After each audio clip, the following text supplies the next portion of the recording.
Hello friends, welcome to Defence Matrix. तो एक FA-18 super hornet की फ़ोटो काफ़ी ज़्यादा वायरल जा रही है और वो भी इस एयरक्राफ्ट के कैरी किए जाने वाले पेलोड की वजह से। तो यहाँ पर चीज़ें खाली पेलोड तक ही नहीं है बल्कि ये इससे ज़्यादा इम्पोर्टेंट पर्पस को सर्व कर रही हैं और आज के इस वीडियो में हम इसी पर विस्तार से बात करेंगे। तो ये जो फोटोशॉप जैसा दिखने वाला सुपर हॉर्नेट आपको दिखाई दे रहा है, ये एक्चुअली रियल फोटोग्राफ है और ये US नेवी के एक ऑपरेशनल स्क्वाड्रन की है।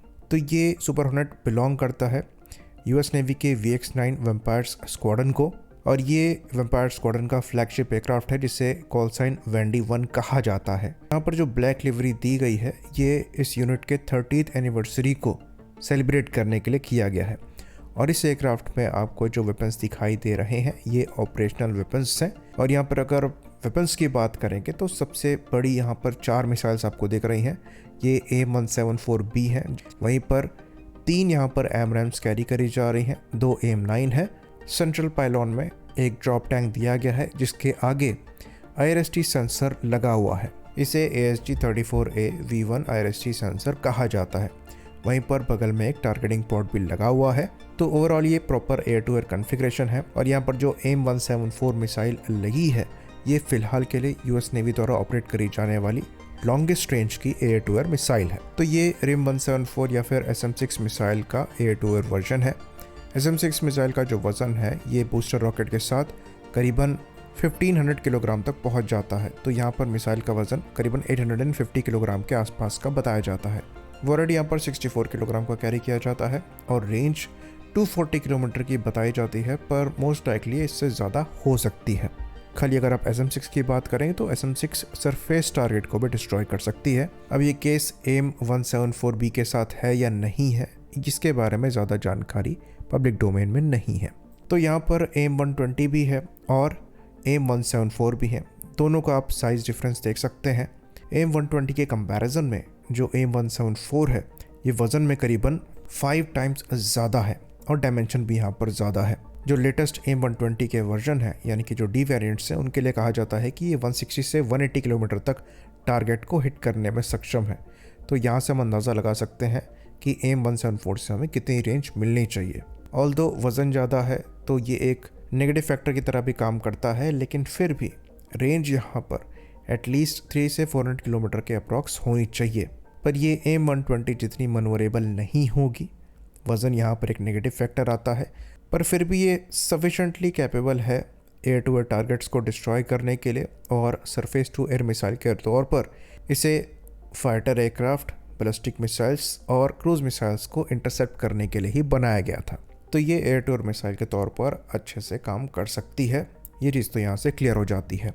तो ये जो आप फुल लोड कन्फिग्रेशन देख रहे हैं इस फाइटर प्लेटफॉर्म पर, इसकी वजह से इतना वज़न यहाँ पर कैरी किया जा रहा है तो इस एयरक्राफ्ट की जो मनोरेबिलिटी है ये पूरी तरीके से अफेक्ट होगी। पर इस एयरक्राफ्ट को शॉर्ट रेंज में टारगेट्स को इंटरसेप्ट करने के लिए नहीं डिप्लॉय किया जाएगा। ये जो मिसाइल्स आप देख रहे हैं ये एक्चुअली इस्तेमाल करी जाएंगी US नेवी के NIFC-CA के अंतर्गत। अब ये NIFC-CA है क्या?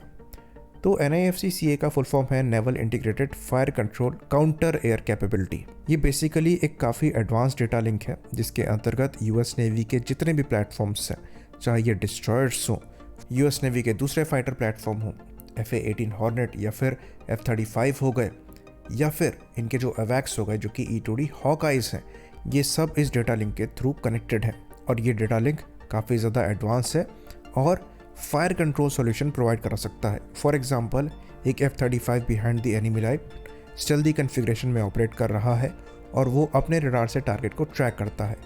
पीछे काफ़ी डिस्टेंस पर एक FA-18 super hornet AIM-174 missile को लॉन्च कर सकता है और उस मिसाइल को जो लॉन्ग रेंज गाइडेंस है ये F-35 प्रोवाइड कर सकता है अपने रडार से, या फिर हवा में जो E-2 हॉकाई फ्लाई कर रहा है वो भी अपनी ट्रैकिंग को यूज़ करते हुए इस मिसाइल को गाइडेंस प्रोवाइड करा सकता है।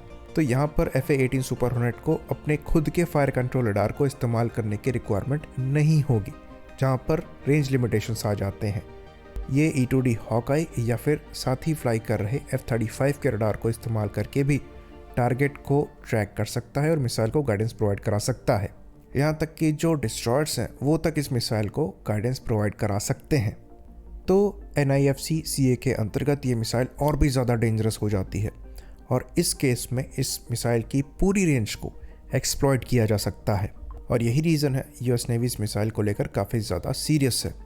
अब यहाँ पर जो देखने वाली बात होगी वो ये होगी कि क्या ये missile air to surface targets के लिए भी इस्तेमाल करी जा सकती है, जैसा कि रिम 174 को इस्तेमाल किया जाता है। क्योंकि अगर ये केस होगा तो जो EA-18G ग्राउलर्स हैं वो सरफेस टारगेट्स प्रोवाइड करा पाएंगे इन मिसाइल्स को और ये मिसाइल एंटी रेडिएशन की तरह भी इस्तेमाल करी जा सकेंगी, जो कि इन मिसाइल्स को और भी ज़्यादा वर्सेटाइल बना देगा।